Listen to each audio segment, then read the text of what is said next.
Episode 3, Why You Don't Act on What You Know. You've already felt it. You've already seen it. So why haven't you moved?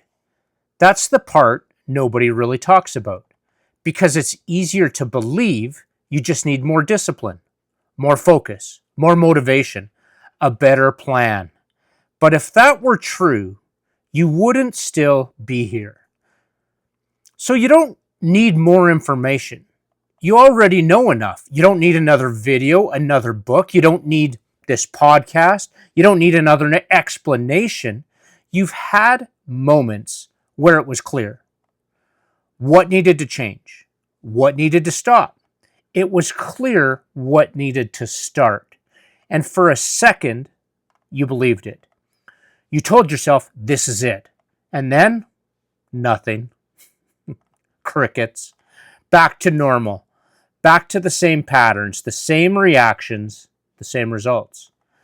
Not because you decided to go backwards, because something pulled you back. That's the part we're going to look at.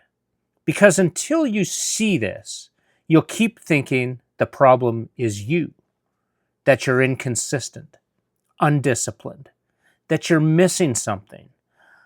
So much of the world, so many of the voices out there want us to believe that we are missing something. You're not. There's something else going on. There's a part of you that wants to move forward, that wants truth, that wants clarity, that wants change. You felt that part. But then there's another part of you that wants to stay exactly where you are. Not because it's lazy, because it's trying to protect you. And that's where most people get this wrong. They fight themselves. They try to force change, push harder, override what they're feeling. And the more they push, the more resistance they feel. Because you're not fighting laziness. You're fighting protection. That part of you that keeps you where you are, it's not broken. It learned something. At some point, staying where you were felt safer than moving forward. Safer than risking failure. Safer than being seen. Safer than getting it wrong. So it adapted. And now, every time you try to move, it steps in. Not loudly, not aggressively, quietly. Do it later. You're not ready. Now's not the right time. Just get through today. And it sounds reasonable. That's why it works. So now you've got two things happening at the same time. You see the truth and you don't act on it. Not because you don't want to, because something in you is holding the line. And if you've never seen that before, it just feels like you. It feels like I'm the problem. But you're not the problem. You're divided. And one part of you is trying to move forward. The other part is trying to keep you safe. And until you understand that, you'll keep trying to fix it with effort, more discipline, more pressure, more force. And it will never work. It's just not going to work because effort doesn't resolve conflict. It amplifies it. This is why truth alone isn't enough. You can see exactly what needs to change and still not move because awareness doesn't automatically create action. Alignment does.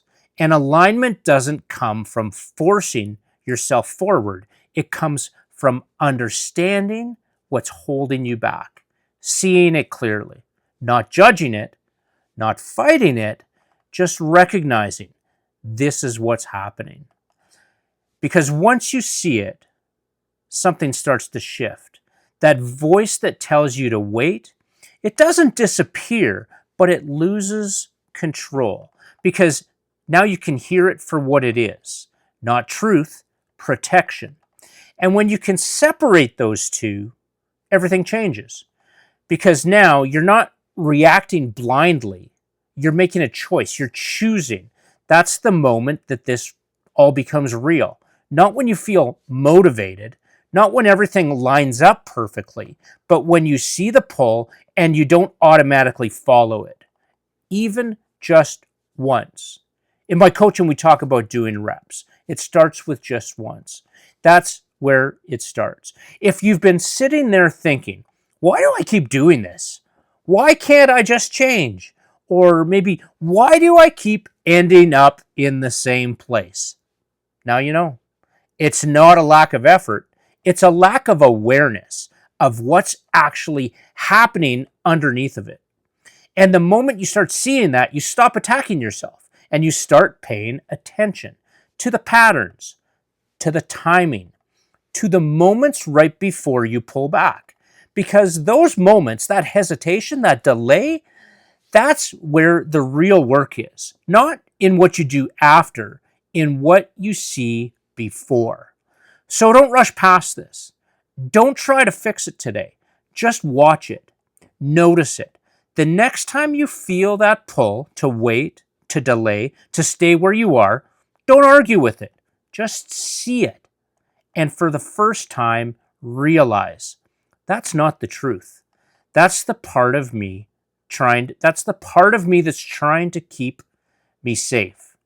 And once you see that, you're not stuck anymore. Now you're aware. And that's where everything starts to change.